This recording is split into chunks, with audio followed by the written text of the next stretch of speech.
السلام عليكم ورحمة الله وبركاته and welcome back. We're on lesson 10 حروف مادة or الحروف المادية which are ألف واو and ياء.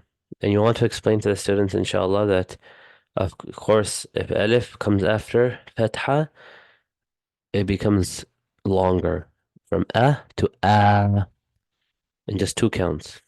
And you want to make this very clear distinction.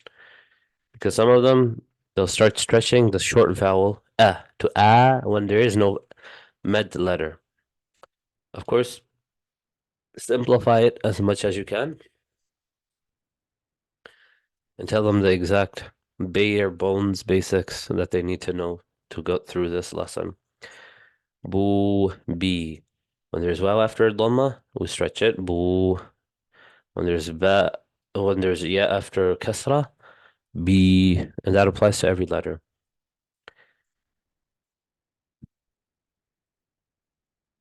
And saw, so, si is another example. Alif madda is the same thing over here. So when you see the alif here, it's just made it into a more compact lesson.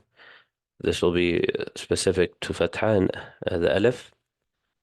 So of course, keep up the practices, techniques that we've been using. Same for dhamma, and then for ya as well. And make sure they master that before moving on here to lesson 11. And just explain to them this is a small version of alif, and they're going to be doing it the same length as the big alif. All right. Another thing this book is doing a great job at is talking about small waw and small ya, which many books they don't do. Of course, they're not going to be spelling it out. Just tell them when they spot this small waw and this small ya, they're going to be doing a small little stretch. All right. Same thing as the big one. And now we make to حروف اللين. حروف اللين are two, waw and ya.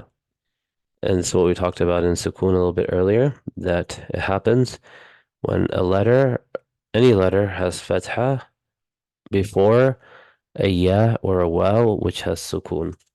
Example, ba has fatha, waw has sukun, bow.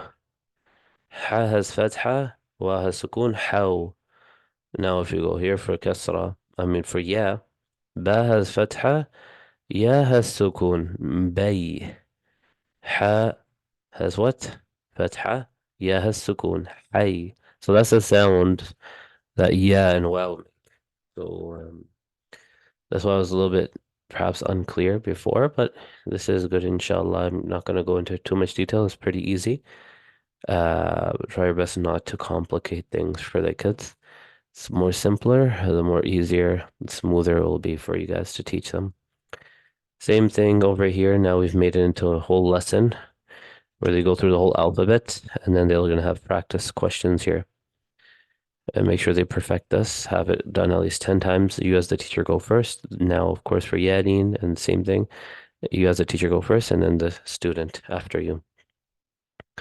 We'll stop here, and Shadda will be in the next lesson. بارك الله فيكم والسلام عليكم ورحمة الله وبركاته.